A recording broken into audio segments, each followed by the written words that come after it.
За сайн байцгаана уу хүмүүст үзэгчтэй бүгдээрэнд нь RMR Talk-ийнхоо шинэ дугаарыг мэндийг хүргэе. За RMR Talk-ын дугаараараа бас нэлээд удсан байна. Тэгээд өнөөдрийн дугаараар бид нэр тусгай зочинтой хинбэ гэхээр мэдээж харангуудаа таньж байгаа байхаа. За NKT багийн ImpressioN хүрэлцэн ирсэн байна. За тэгээд энэхүү дугаар дээр бид нартай хамтран ажиллаж байгаа байгууллагуудаа маш их баярлалаа. PC Mall, Vision, Zoe гэсэн брэндүүд та бүхэндээ энэхүү контентуудыг өргөж байна. RMR-ын тэмцээнүүд ерөнхийдөө бол 4 сарын 15-16-нд эхэлнэ. Тэгээд тэр болтол хоосон зай үлдэж байгаа учраас ер нь бол дундуур нь бас сонирхолтой контентууд оруулах зорилгоор өнөөдөр нэгэн зочинтой дугаарыг хүргэж байна. Okay, I'm done with the intro now. All right. So, first of all, thank you so much for sparing your time for me. I know you guys are leaving tomorrow, and you guys have very short time, but thank you so much for accepting my offer. I mean, we talked about this like, I don't know, maybe a week ago. Yeah, a week ago. So, 2 weeks ago. But then we ended up having so many tournaments. You guys had tournaments. So time was kind of rough. Right, so a brief intro of what we're going to do. All right. I know I told you in the car, but this is very casual. The title is called RMR Talk, but then we can talk. Yeah, we can talk anything related to you, related to Singaporean e-sport, impressions, like career, those kind of things. So even if maybe I won't have like a specific question that you want to answer, Sure thing. maybe something like that. Then you can just bring it up and then just talk about this to the Mongolian audience. Okay? All right. Okay. So how long have you been over here now? Well, first of all, thank you for having me on here. Thank you. Yeah, I'm really happy to be on your show. Okay. Honestly, I really respect Meta for what you're doing with Mongolian esports, how much you're covering the players, the teams, the amount of content that you're putting out for like Mongolian fans to get closer and maybe even have a chance to interact with like players and stuff. This is something that Singaporean esports don't do that much. Okay. Yeah, so this is something that I really respect. So once again, thanks for having me on here. I'm happy to be here. And going back to your question, I'm sorry. I kind of like... Yeah. Okay, so you guys came over here, I think it was like March or April. Was it March, right? Yeah, it was early March. I believe my team got here on the 2nd or on the 3rd. I was unfortunately not able to make it here for the Mesa Grand Finals, the Art League Grand Finals, due to some complications with COVID and quarantine and stuff. But yeah, we've been here for a month, and in this month it's been pretty busy. We worked really hard to prepare for the Nomadic Masters Finals, and almost right after that, like 2 days later, we had to play ECL. So it's been a busy month of like playing, practicing, like non-stop basically. Okay. Oh, again, congratulations on winning the Blast event. That was just one hell of an event. Specifically that last round from Dobu 1v5 clutch. That was just amazing. That was legendary. That's one for the ages. Yeah. So talking about that Blast event, right? What's the second memorable? Okay, maybe this one's the first one, right? If you rank it. I mean, was there any other like LAN events such as this that is inside your mind? I think personally it would be the WSGC finals. Okay. For me at least. Back in, I believe it was 2019. Okay. I think sometime in October. Where was it? This was in Kuala Lumpur, Malaysia. Okay. Yeah, so this was actually right before the pandemic. And me with the lineup of me, Excurate, Adrian King, Eo, and Dreamer, Chinese guy Dreamer. We won the WSGC finals representing Indonesia back then, and I think that was a really like memorable moment for me as well, because back then, I mean, obviously it was a regional event, so it's always great fun to play against like the other like neighboring countries in Southeast Asia. And I think it was also something that was memorable for me because I actually defeated Boot, my ex team in the grand finals. Yeah, so that was like it was like a little like cherry on top for me. Winning the event was great. Winning my ex team was at LAN was even better, I guess. And so, you guys were playing under Vtrg. Yeah, back then we were playing under Vtrg. Yes. Okay. All right. Okay. So Me and Anthony, right? Yeah. Me and Anthony actually talked about what we're gonna cover today, and I don't really want to go like deep, like team kind of thing, like play style, tournaments, those kind of things. What I want to talk about today is overall Singaporean esport, right? All right. Because everyone who's watching over here knows how did Mongolia grow an esport scene within the last maybe like 20 or 10 years, something like that, and how terrible what it was back then. And even now, some people would perceive it as something that is like addiction kind of thing. Like they say social stigma. Yes, it's just terrible kind of thing. But then things are changing right now.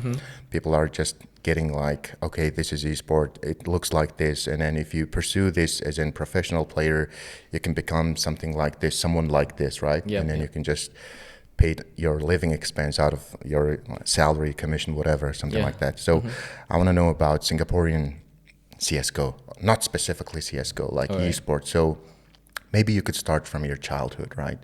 So where did you grow up? What was the scene back then? How did you start playing as a professional? Or even how did you start playing the game in the first place? Something like that.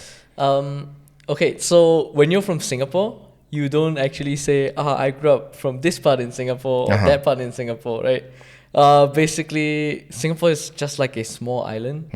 I think the city of like Ulaanbaatar is already bigger than the entire country of Singapore. Okay. So coming from Singapore, I grew up in the north side. And when I was a kid, right, one of the things that I used to do was go to a LAN cafe. So basically like a PC cafe. I actually went there when like my first experience in a LAN cafe was when I was 5 years old. Yeah, and the first game that I ever put my hands on was Counter-Strike 1.3. So this was exactly 21 years ago. Right, so it's been a long time. And I grew up like interacting with PC games. As I grew older, I used to actually like play on console, and even on console I was playing like Condition Zero. So it was a lot of FPS games mixing with a lot of other like big titles back then, like Dota from Warcraft 3 and like Diablo 2 as well.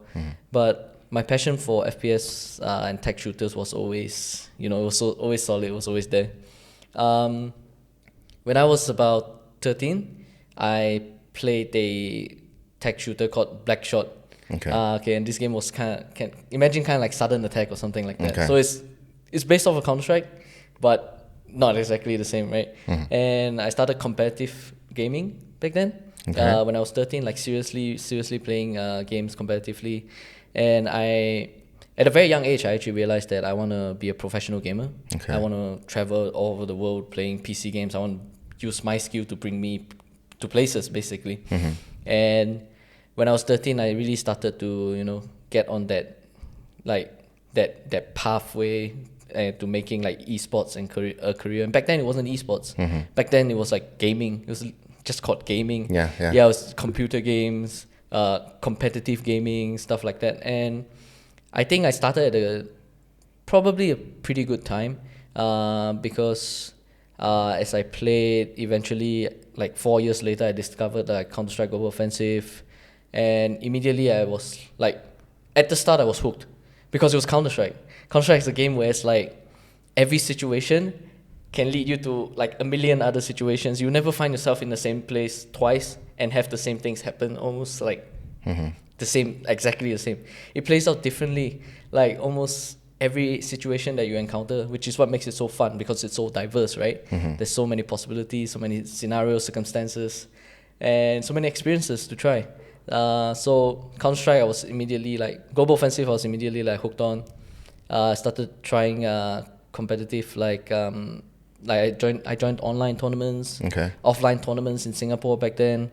I was a really amateur player. I was like talented. I had like good aim, but basically no fundamentals or anything like that. And 17 to I think 19, I was playing for like second or third best Singaporean team. What is the name? Back then I was playing for BF Nut. BF Nut. Yeah, BF Nut. So right now they rebranded. It's called Nut, which stands for No Use Talking. Yeah, so this is like my father clan, like my father guild that I came from. I learned a lot of like brotherhood stuff, how to maintain like good cohesion in the team and stuff like that from them. So even though it was like an amateur experience, we weren't even like semi-professional, not getting paid or anything. We had a little bit of sponsorship with like equipment and gear, but nothing too serious overall.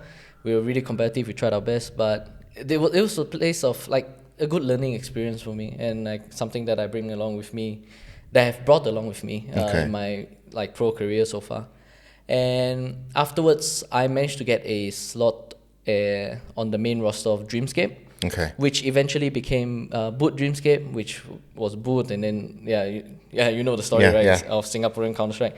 That was when I was, I think when I was 19 or when I was 20, I joined Dreamscape, and I think I was 19 when I joined Dreamscape, and at 20 or 21, we became semi-pro. We got signed by Boot, and we became Boot Dreamscape. And then my career, I think it was quite a storied career in Dreamscape, because we were quite successful as a team, despite being semi-pro, because we actually had my ex-teammates, for example, Benkai and Splashki, they were studying, and throughout the different iterations of the roster, we had part-time players who, like for example, Winter, who was studying as well in Singapore, and then like me, Moxie, and Tommy, and Alex even, we were playing like full-time, but we had to accommodate for scheduling and stuff like that. So that was my semi-pro career, and eventually when I got benched in Dreamscape or Boot back then, and then I got transferred to Vtrg, that was my real pro career. I moved to China. I stayed there for like 3 months, and then went back home, and then 3 months again. I was boot camping there, and this was in 2018. So again, right before the pandemic hit, like a year before. So that was like a really interesting professional experience. That's basically the long story, really long story, shortened down for like my career in Counter-Strike. Okay, so the Dreamscape team, right? Yeah, Dreamscape. So you do not think that was like a full-time professional team? Well, I felt like it was my first professional team, but at the same time, I would say that the facts of it made it so that it was not a full-time professional team. We were only full-time for like maybe a month at a time, and that's during like summer studies break, whereas like Benkai and Splashki would not have to go to school, so we could practice like 8 hours a day or something. So I would say that during the summer break, we were like the best team in Asia. And then when we had to go back into like this semi-pro feeling, and like the commitment levels towards Counter-Strike was going down because they have other commitments, then that would be where we were weaker as a team. And then I think we would be really frustrated with ourselves because we know we can be so much better, but at the same time the situation really did not allow it.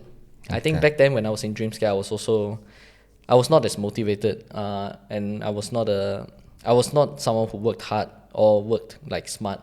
So I was just like doing my job. I could have done more to become better and made the team like contributed to the team more. But I admit that back then I was honestly quite a lazy guy. Yeah, I didn't learn how to work hard and stuff like that. So yeah, I would say not fully professional. Yeah. I think the very first time that I saw you on an international event was Extreme Slam. I'm not really sure which one was it. Might be the very first one. 2017, was it? Yeah. The Mongolian team, Harum, actually went to that event.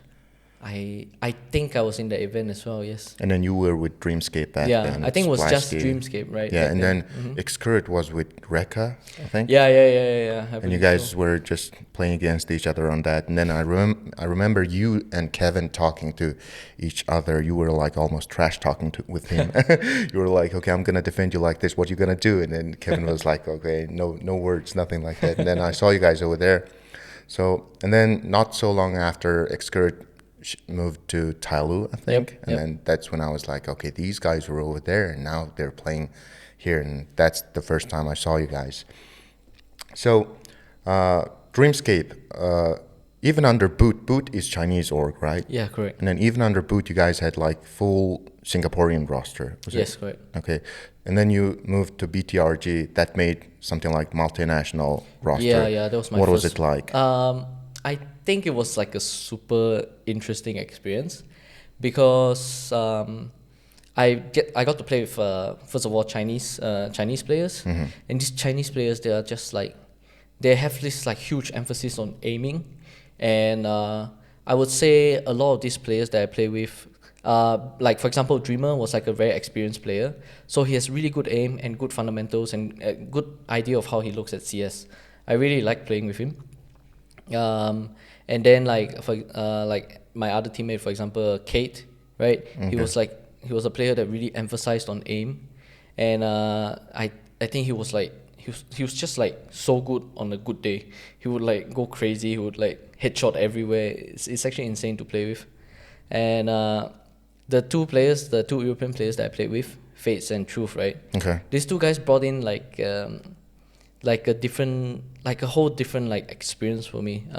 Looking at how good they were, how talented they were at the game, and how they worked to become good at the game. I really learned like a really like big lesson from them, because I felt like oh my god, these guys were so good. I had to keep up. And then that was when like in Vtrg I realized, okay, I'm talented, yes, but I'm not good. I'm just okay. In Asia even I'm not like at the top of Asia. So that was when I really realized these guys are so far ahead compared to Asia that you must work hard in order to become as good as them. So playing with them was like eye-opening. Learned so much. The way they approached the game, it was so different from like in 2018 Counter-Strike. I think in Asia it was great, but we were still behind the meta. And playing with Europeans helped me like look at the game in a different way. And yeah, it was a great experience, I think. The guy who just mentioned right now, Kate, right? Yeah, Kate. Is he playing for Cat Evil right now? Yeah, that guy? Okay. Yeah, Cat Evil, Kate, yeah. Okay, I've never seen that guy before, and whenever I'm broadcasting the games, I go like, okay, this guy's name is either Kate or Cat E, because he's playing for Cat Evil, so it should be Cat E something. I didn't know, so okay, now I know. Okay, when did Zine sign in for Vtrg? Zine joined us early of 2020, I believe. Yeah, so in 2019, late 2019, me and Xcurate, we went for a LAN in Suzhou, China, in Shanghai. Then afterwards, sometime in January, Zine signed for Vtrg. So that was when me, Xcurate, and Zine like really started playing like as like this trio, and it was throughout the online period. So it's like really unfortunate. Because Zine was like so excited to join us, and Zine is actually a really good friend of mine before we were even playing together. Okay. Yeah, so we were so excited to like see each other at boot camps and stuff. Then the pandemic hit and everything just like the world just. Okay. Yeah. Okay, I want to go back to the Singaporean esport, right? Yeah. So over here in Mongolia, like most of the older people would, I told you, right? They would see this as something like a bad thing. Yeah. So is it similar in Singapore? Did you guys have any problem like that? Okay, so I myself believe that Singaporean esports is at its infancy stage. Okay. Yeah, so we are really, I think Singapore is really new at adopting esports, embracing the culture, the idea behind it. And there is also that social stigma. Similar to how it is in Mongolia, where it's like the older generation think that everything to do with computer and games is a bad thing. This is also something that I'm actively trying to educate people on.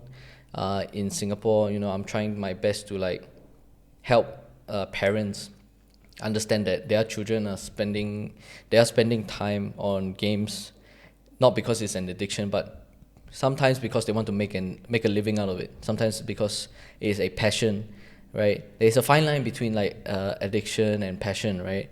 And when people are passionate, sometimes they fall into addiction, which is not that great. I understand there are players and there are people who are like that, but most of the time people are playing because of the thrill of competing, putting like the best version of yourselves against someone else and seeing who is the better one. It's basically the same as traditional sports, right? You're competing because you want the thrill of winning. Something that I learned from like my ex-coach and something that I use nowadays all the time is that practicing sucks. losing sucks. Putting the effort, the time, the work, it all sucks. But when you win, everything comes together and it feels so good, right? So I'm trying to help out in Singapore esports as much as I can. But the truth of it is that I am too detached from it, because I'm right now, for example, NKT is a Thailand organization. I mostly stay in Brunei with my wife because she's Bruneian, and I'm not so much in Singapore, so I'm not meeting like the right people. I what I want to do is like maybe in the future host like workshops, or even do something similar to this podcast. So we talk about how esports could grow in Singapore, stuff like that. But the main thing is that Singapore has such a huge population, and not many people have like so much eyes on esports in Singapore. So one of the difficulties is like actually reaching the right audience. So yeah, Singapore's esports is really at a very low level right now. Okay. Government support is not exactly on point as well. Esports has not been recognized as like a proper like culture, or even it is a culture maybe, but it's not recognized as like a real like sport thing, or like a real like business or something to get behind.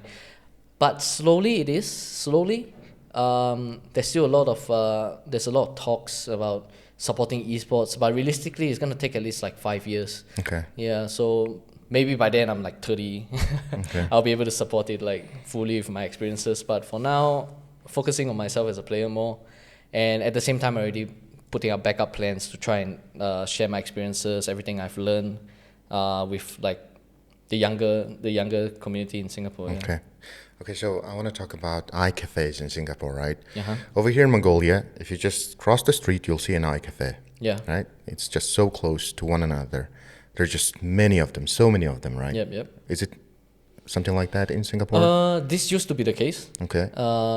But Singapore as a country, I think economically we are doing quite well as a country. So generally nowadays people have like access to a personal computer at home. So mostly people play from home. They're just like, which is why a lot of people have this social stigma behind like people just staying at home and playing games. It used to be like people would go out to these like internet cafes as well. There were a lot of them. Singapore was so popular. Then like they will host like so many like LAN events, even for like a small price pool, like maybe $100, and there will be like 64 teams or 32 teams at the very least in Singapore. Nowadays that is like really, really rare. Along with the fact that the pandemic hit a lot of businesses in Singapore really hard. I think globally, right? So a lot of internet cafes, they actually shut down because they could not have customers. They did not have a revenue, but they still had to pay rent and stuff. So internet cafe culture in Singapore is, I would say that it's more or less lost. Yeah, there are still some big places. There's some really great places like Reality Reef Arena, for example, that they have like really good facilities, really good PCs and stuff like that. But other than that, right, there's maybe like 3 or 4 cafes in a place where there's like 5 million people staying there. Yeah. Okay. So yeah, the global pandemic during the COVID-19, even the Mongolian iCafes got shut down because they couldn't operate properly. What can you do? COVID, right? Yeah. So, right. So, when I think about like an esports scene of a certain nation, right? Yeah. For example, Brazil, right? Yes. Fallen is considered as like godfather of esport, or specifically CS. The professor. Yeah. Do you have someone like that in Singapore? Okay, so the one player that everyone looks up to in Singapore would be Ice. Ice. Yeah, the Okay, Dota player. Okay, right? yeah. So he has been in the scene for the longest time. He has a really funny personality. He's really likable. People just say he's a troll, right? But he is a very successful player. Okay. And he is someone that has, obviously he has a winning formula because he keeps getting in top tier teams. He also has been playing on the international stage and scene for so long. He even like built his own esports up at one point of time, rented a place in Singapore, funded it entirely from his own money, and unfortunately to say, it wasn't very successful. He said that he actually he went into like a net negative after there wasn't a profit or anything like that. Okay. But he's someone that everyone looks up to when it comes to as a competitor in esports in Singapore. There's also players that has like represented like Singapore on like different game titles and at different like international high tier events. Like for example, Nuts. He played with MVP in TI before, and he was also like very successful as a Dota player. And he's actually right now working in the Singapore Cyber Games Association. Okay. Yeah, so it's actually really cool to see like players like this actually eventually come back into Singapore and try and contribute to esports. It's really nice to see. But mostly when it comes to Singapore esports, right? When you talk about players, it's mostly mobile players. Like for example, Chowi is also one of them. He competed in Dota and League of Legends, and he's now based in Taiwan. In Singapore, players itself mostly, I believe, like the very top players, they are players who have dabbled in mobile games, and we also have like incredible FIFA players. Okay. Like our FIFA players are like world champions, and I guess it's because everyone likes football.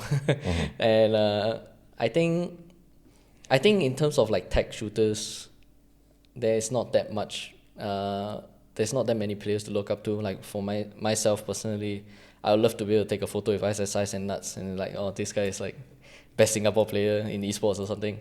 But there's not someone that I look up to in tech shooter coming from Singapore. I would say like the very best there was like basically what the Dreamscape, the people who were in and out of Dreamscape, the very best players for like tech shooters in Singapore. Okay. So Dreamscape is under CSGO, right? Yeah. But then what about like CS 1.3 or 1.6? Was there like any notable teams from Singapore? I think there was Titans. Striker, right? Yeah, Striker X, yeah. So Prasad is like, he's someone that is like, he's like a huge name in the esports community. And afterwards, right now I believe he might be working for Zygen. Vaxi. Yeah, Vaxi, the Vaxi Zygen, yeah. I'm not too sure because I don't interact that much with him. Because I only started competing in Counter-Strike and Global Offensive. So I'm not that in touch with the 1.6, CS Online, 1.3 players, or Source players even. But I would say that I respect the work that he has put in, the achievements that he's had. But because I'm so out of touch with him, I wouldn't say that I want to be like Striker X. It's not something that I would like confidently say. But yeah, I do respect the amount of work he has put in, yeah. Okay, we had some technical issues on the camera. I'm not really sure when it cut off. It has like 29 minutes of limit of recording. So the question that I asked was like, okay, I think my question is over there. I'm not really sure. I'm going to ask it again. Sure. When NKT was playing on these Asian level tournaments, you suddenly moved to Brunei. Yeah. And then you started having all these internet issues, right? Yeah, correct. Okay, so my thought was like, okay, you guys had these all international level special tournaments, and then why can't you just go to like Malaysia or even back to your hometown Singapore and then compete from over there? Okay, so I believe some context Yeah. first. Okay, some context first would be, I moved to Brunei in February of 2020. Okay. So COVID-19 was December, right? And then it got found out in like January. People started panicking in like February, March. Toilet paper was running out. Yeah. Everything was going up. People were like, COVID is gonna kill us. So I was one of those people. I'm like, oh crap, COVID looks scary. I'm gonna go now before I can't go anymore. So I moved to Brunei in February of 2020, and throughout the entire like pandemic period, I stayed in Brunei. Initially, what was happening was that Brunei was fantastic in terms of like internet and everything. Okay. Everything was fine, right? Okay. And Brunei also controlled like COVID to the point where it's like during the heavier like time of COVID, where it's like, for example, the States and India were getting like hundreds of thousands of cases every day. Brunei had 0 active cases, 0 new cases, and everyone was like mask free. People were going out and working and everything was fine, right? Then about a year in, the internet problems started coming up.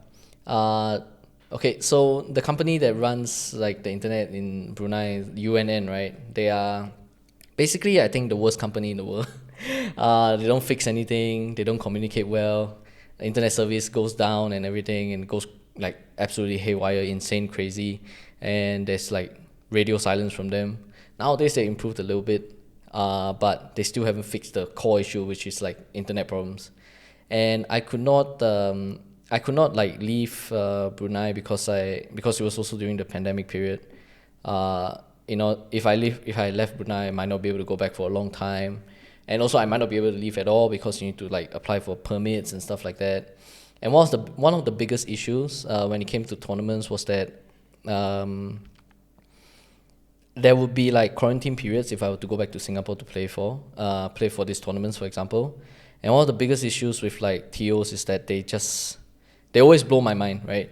They will announce tournaments like 2 weeks before, a week and a half, or even 3 weeks. It's almost never like a month, whereas like I would have like proper time, like, oh, okay, this tournament's really important. I need to like go back to Singapore and play this tournament, or go to like bootcamp in Thailand or whatever and play this tournament. This would never be a feasible solution because tournaments just get announced so late.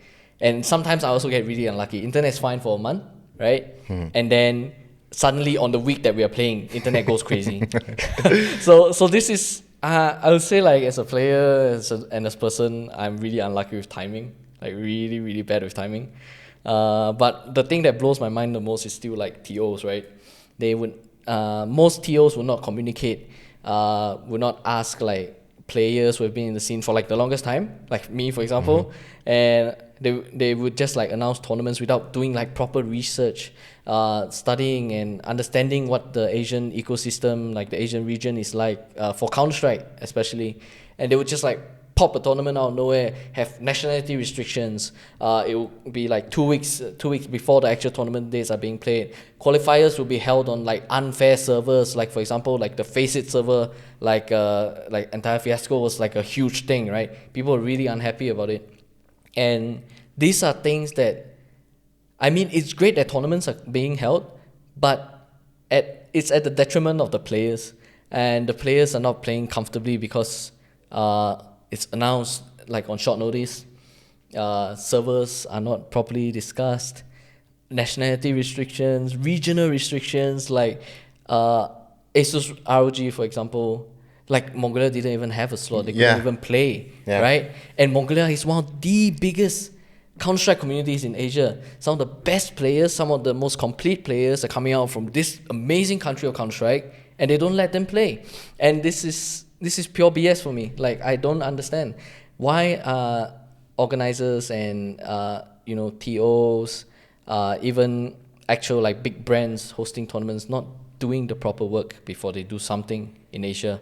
When Asia is such a region where it's like it really needs to be understood well. Asia is so big, right? It goes like all the way from, it basically is half the world, half of planet Earth, and people don't put in the work to understand before they do stuff here, and it's really disappointing. But I hope they'll try harder. For example, there are great TOs like ESL, Extremes Land. They're doing their good work. FunSpark was doing good work as well. I hope they keep doing it. Blast is now, I think, doing better. Previously, they had, I don't understand a little bit of something, which was why they previously had only Chinese qualifiers, and now they only have Asian qualifiers, and suddenly like the China regions are like excluded. It's a bit weird, but I hope they find the balance there. At least they're experimenting, and they're doing like multiple events in Asia. So it's still great. I still appreciate it. I still love to see competition in Asia. Just hope that more work is put into it. Yeah, the ROG event was just something that blew my mind, actually. Yeah, I know. I saw all the open qualifiers happening, and then all the regions that are available to join, right? These countries are permitted to join this event. And then I see countries like Sri Lanka, Thailand, whatever, Taiwan, right? And then Mongolia is not over there. But then I tell them, like, I actually sent an email to them, like, do you know how many players, how many teams you can acquire from Mongolia alone? And then they said, okay, this tournament has been just planned months before. Yeah. But then we're not going to change anything right now. I'm sorry. If there's another sequel in the future, then we might add Mongolia. Yeah. And then I was like, okay, sure, whatever. And then also the Blast event. The Blast event actually partners with each and individual organizers, TOs from that country, I think. Yeah. And then from China, it would be Perfect World. Yeah. So I think Perfect World dismissed Blast for this season, I think. So that's why like Chinese teams and players cannot join the event. Yeah. If Perfect World planned or they just wanted to host this event, then there might have been like Chinese slot alone in the Blast event. That's what I heard actually. And then like when Blast tournament under Nomadic Masters got announced, the manager from Tyloo texted me. Yeah. And he asked me like, okay, where do we sign up? Now I'm like, I don't know. This is not from us. And then I reached out to Mesa and asked the guys, okay, these guys are asking where to register for the event. And the guys were like, okay, Chinese players are not allowed in this event. And that's something like, okay. That must be hard to Yeah, and then I went to the manager and I told him like, okay, this is the case. You cannot sign up for this event. And then he was like, sure, whatever. Something like that. Oh, they don't like for events in China anyway. I believe that maybe Perfect World dismissed the event just because they're also running their own league right now. Yeah, so I think the timeline might have clashed and they might have decided we're just gonna run our own thing instead. So at least they have an active like league in the circuit, which is great for China. And they're also able to participate in ECL anyway. And ECL has been something that has been great for Asia. You see a lot of like new players, not new players necessarily, but players that have not been able to break out in like the professional, semi-professional scene or the competitive scene at all, being able to play, showcase their skill and everything. So I'm glad to see like Asia getting like the introduction of ECL. Okay. It's like it's been a long time coming for a proper league to be run in Asia, and now that it's happened, it's fantastic, I think. Okay. All right, let's move on to something different, right? All okay, right. This question has been asked from every single guest from our show. Okay, Valorant. All right. What do you think about Valorant?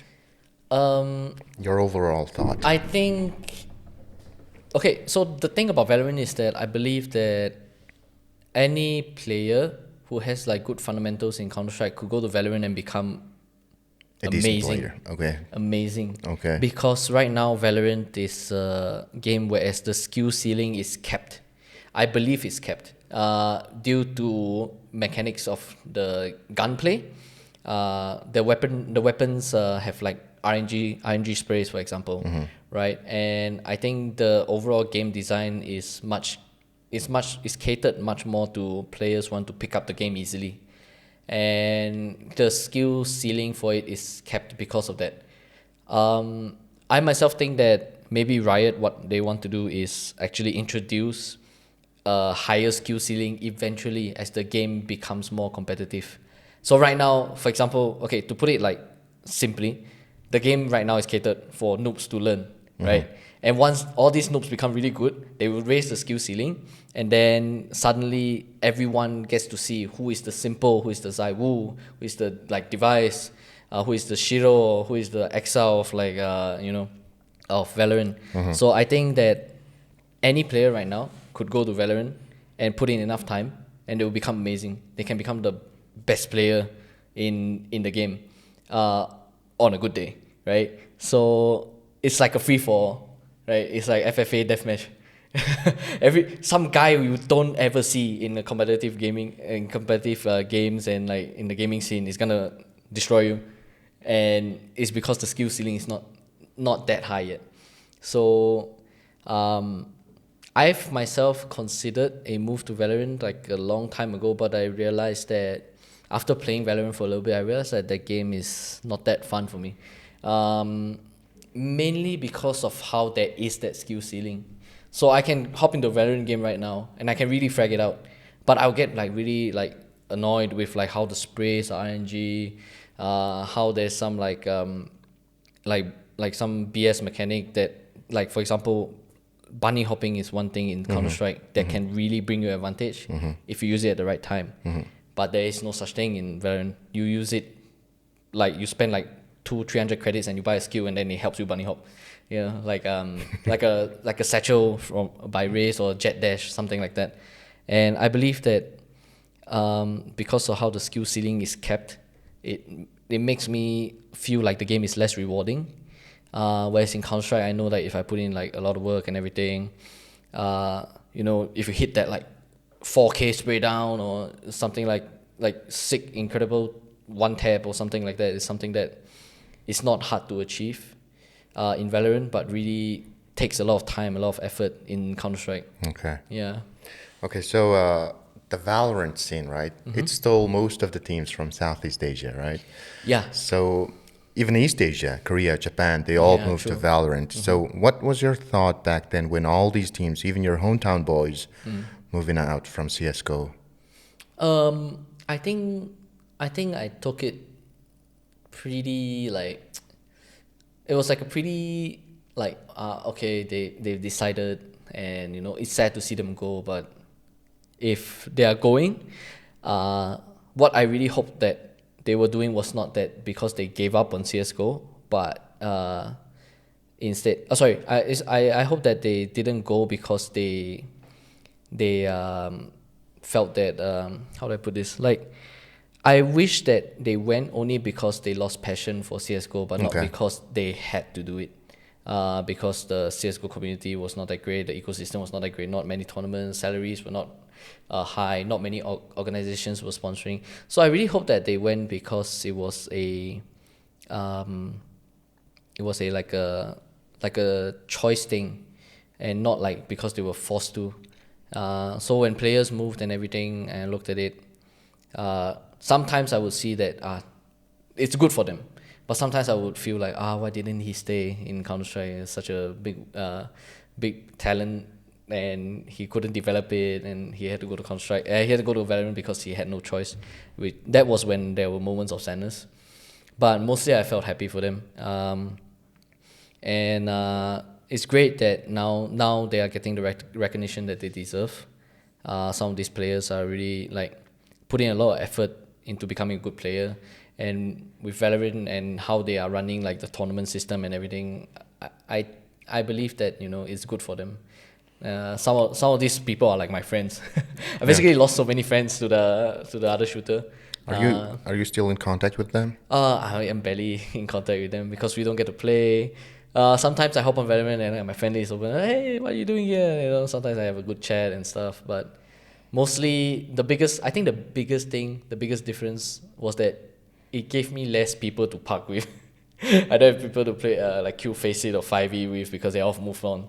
They're all playing Valorant and stuff. So that is, I think, the saddest part. I lost friends to play with, but at the end of the day, it's good for them. Okay. And I'm happy for them. Yeah. Do you have any tournaments going on, maybe like within Singapore, like CSGO tournaments, just national level? I think there is one LAN tournament every year. Every year? Yeah, Just one? the Testament Cup. Okay. And they are run. It's basically a passion project, right? The prize pool and everything basically comes from registration fees. There's no like real sponsors or anything like that. The government doesn't really want to get involved with Counter-Strike that much, I think, because there's a certain like taboo subject regarding CTs and Ts, right? So there is a LAN event every year. Barely, I haven't played in it for like years because I haven't been in Singapore. Was it different before Valorant came out? Before Valorant, I mean, when you had like decent teams and players under yeah, CSGO. it was different. I think the Counter-Strike community in Singapore was a lot better. Even it was like way before Valorant, it was a lot better. There were like actual teams and stuff. I think back when I was in Dreamscape, there were constantly players that were competing against us and really putting us to the test. For example, Dreamscape lost to Lays. Lays, which is I can't remember what name they were. I think Vindicta at one point of time. They're basically a bunch of like really young players. They're now also competing in Valorant. They're like 21, 22. Right now they're going through like national service, like the military conscription in Singapore. But back then when they were in like high school or like college, for example, they were actually like putting us to the test because they were actually really good players. And it was really competitive. But shortly after, I think it kind of just like fell apart, which was really sad. I'm not really sure the reason behind it. I think at one point in time, some of these teams, they just could not compete with professional teams, and maybe these players, they gave up or other commitments. They were basically just playing their very best in Singapore against us and hoping to like kind of like steal a slot for a like international event representing Singapore, or the regional event representing Singapore. And I wish those days could come back because that was when Singaporean Counter-Strike, you could like, there's so many talents you could just pick out from, and they will be like, yeah, okay, they'll be down to join you. But nowadays it's a bit tough, yeah. Okay, so do you think the people who actually played the game back then, or even loved the game back then, still watching the CS:GO right now, even cheering for you until now? I think they do. I have a lot of like friends and stuff. Like when we had the Nomadic Masters win, they were so happy that I don't know if they actually watched the entire game, but when they saw the win, I think they were proud of me. I hope they were proud of me because I've put in a lot of effort and a lot of work for that. I think some of these players, they still have like a passion. I'm just not sure where they want to approach that passion with, where they want to go. But there are players that are staying. For example, the FYR esports, but like the Singaporean lineup, 5 Singaporean guys. Some of them have been playing for a long time actually, and some of them like completely new. So I do appreciate them like putting in the effort, trying to compete in Counter-Strike, even though a lot of people would choose to play in another shooter, another game. I'm really happy to see a full Singaporean lineup. And eventually, I think when I retire, when I grow older or something, I will probably like try and help them out, share with them basically everything, and hope that, by then they will be experienced enough, they will have the skill to, bring like Singaporean Counter-Strike to a good like regional level again. Okay. All right. Singaporeans, hear that. Okay. So you've been playing with a number of Mongolian players for the past 1 or 2 years. Was it 2 years now? Yeah, Since 2 years. I think so, right? So what's it like playing with and against a Mongolian player? I guess with it because I played with like Akas, for example, who is like a really experienced player, and he brought in a lot of like Counter-Strike knowledge from other region, like OC region, for example. He also played internationally. I think he brought in like a lot of experience, a lot of like knowledge, that I would say would not be what I would expect from a player that comes from the Mongolian scene. Because I'm not saying like the Mongolian players don't have as good knowledge, but Akas has exceptional knowledge, right? Yeah. So this is like the major difference. And playing with him was, I think, really educational. He gave us a lot of like good insight and good thought on what how Counter-Strike can be played. What is one of the meta games that work in the world, like. So Akas approached the game in a gambit style of play, which is a very default type of play. Players are really good in their individual roles and stuff like that, and you wrap that in with like good knowledge of the meta game as well as good tactics, and you get a really strong T-side team. So playing with Akas was like, it was really nice. It was fun, and we were winning as well, so it was great. Then at the same time, a while after I started playing with Akas, he brought Score in. Score is like really talented. He's one of like the sharpest like players I think I've personally had the opportunity of playing with, and because he is young and he didn't have that much experiences. Playing with him was just more like, oh my god, why are all Mongolians so sharp and so good at shooting people? It was incredible to look at. And eventually when Akas went to Valorant and he retired from Counter-Strike and we had Score on the team, it was a point where it's like, because of the way, because Akas was calling and then we changed callers and a lot of role changes and stuff like that, right? It came to a point in the team where I feel like Skov could not fully like show his potential as a player with us, and that was when we also had a roster change. Dobu came in, and Dobu is a player that I've been competing against for like such a long time, right? Me and Dobu have this thing where it's like we tell each other, I never expected to play with you on the same team. We are so far apart, right? And Dobu has been like a staple of Mongolian Counter-Strike. He has been like a big name, right? He's slowly joining the ranks of the Urkas, the machine gun, right, of Mongolian Counter-Strike. And right now, to be able to play with him is like, he has like this really good attitude. He works very hard. He's also an incredible person and a great friend. And I think the experiences that he brings along into the team, be it in-game and outside of the game, is like I think I would believe that if you want to learn from a player right now in Counter-Strike, learn from Dobu.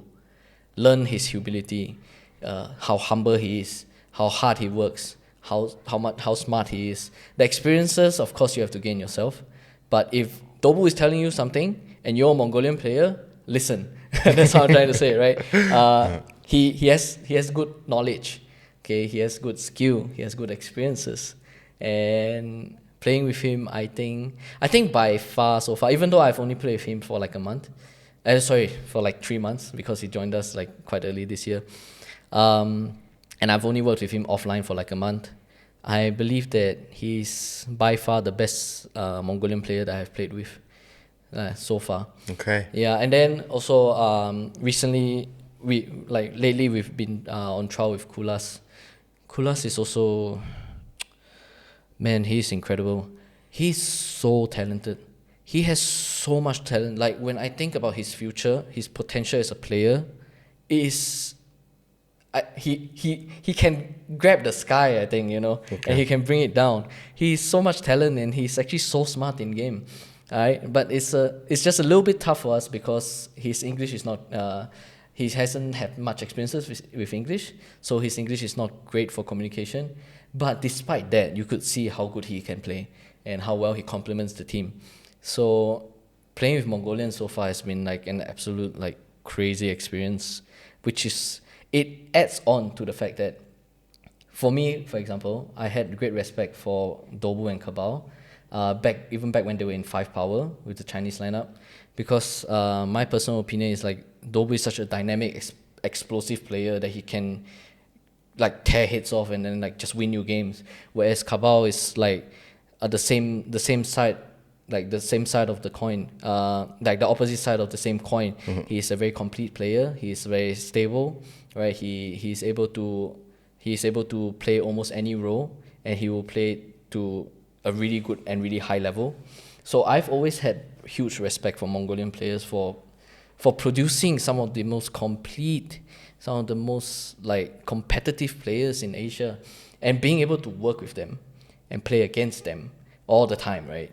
It just adds on to the fact that I believe, right, in Asia, Mongolia has the best players coming out of like the region, right? Okay. I don't know that much about China because I play against them. I played with them, but it was a while ago. And understandably, I don't communicate with them that much because they mostly speak Chinese. I know I speak Chinese, but I'm lazy to type in Chinese. I'm still like an English go-to man. But Mongolia, outside of China, is definitely the most amazing Counter-Strike community in terms of skill, in terms of the fans. The fans are insane. You guys are wild. And even stuff like the content. Right now, what we're doing, it's huge for Counter-Strike. For me, coming into Mongolia, landing here, playing here, talking to you, talking to all the players, everything has been absolutely fantastic. Right, so we've been talking about like for well over 50 minutes now, maybe even 1 hour. Yeah. And unfortunately, time's up. There's always something like this in this world. So last question. What do you want to tell your Mongolian fans? I mean, ever since Mongolian player joined NG Esport, right? The first team. Yeah. You guys became like the Mongolian team for us, even if you have just one player. It's exactly similar to what Greyhound had, right? Yeah. 4 Australian player and then 1 Mongolian player, and then all the Mongolians would cheer up for Greyhound whenever there's tournament. And then NG is something like that. And even 5 power, Kabal and Dobu added up with 3 Chinese players, all the Mongolians would cheer up for them. And you guys are the next generation of that. So lastly, what do you want to say to your Mongolian fans? I think to the Mongolian fans, first of all, we over at NKT really appreciate the support that you've shown us. It's been fantastic. Even though sometimes there's that language barrier, you guys try your very best to speak to us, and I really appreciate that. Like, for example, on my Instagram, on my Facebook, whenever someone messages me, I always reply because I really do personally appreciate the love and support that you guys have shown us. Now with Dobu in our team, and we're also trialing Kulas, right? I really want you guys to know that we are working our very best, trying our hardest to make the nation of Mongolia proud, and hope that every step along the way you'll be there with us, for us, and together we will take on the world for you. Okay, thank you. So here's my last thought while we're meeting over here. I'm not really sure when we're gonna meet again. Yeah. Maybe some LAN event within Asian scene, Extremes LAN, if it comes back again. Yeah, of course. That should be cool. So when Valorant came out and all these players and teams are just shifting to Valorant, right? Yeah. They're just leaving CSGO completely. But then Mongolia just stood on CSGO. Yeah. They're still staying over here. And then I see all these guys moving out from like Japan, Korea, Singapore, Indonesia. And then I see you guys, right? Specifically you, Sign, Xkurt, KNTZ, the players from your team. Yeah. You guys are just being loyal to the game. Yeah. Right? And this just makes me so happy, to be honest. I mean, without you guys, just Southeast Asia, this whole region will be empty as hell. And it's going to be boring as hell. So it's going to be like China versus Mongolia kind of thing, right? Yeah. So you guys are almost like last samurais of this game from your nation. So I have nothing but respect for you guys. Thank you. And I really think that the one thing that I always love to say is that prize and reward comes from those who are dedicating all his time and effort. So I really hope that you win big, that you achieve big, all right, one way or the other, right, in the future. So, and again, thank you so much for being with us, being in this game up until now. Thank you. I am humbled. I'm truly humbled by your words. Competing on this level, and we, the Mongolians, will always cheer for you guys. Even though Aircast left Greyhound, we still see a lot of fans cheering up for Greyhound. Yeah. It's gonna be exactly the same as that for NKT.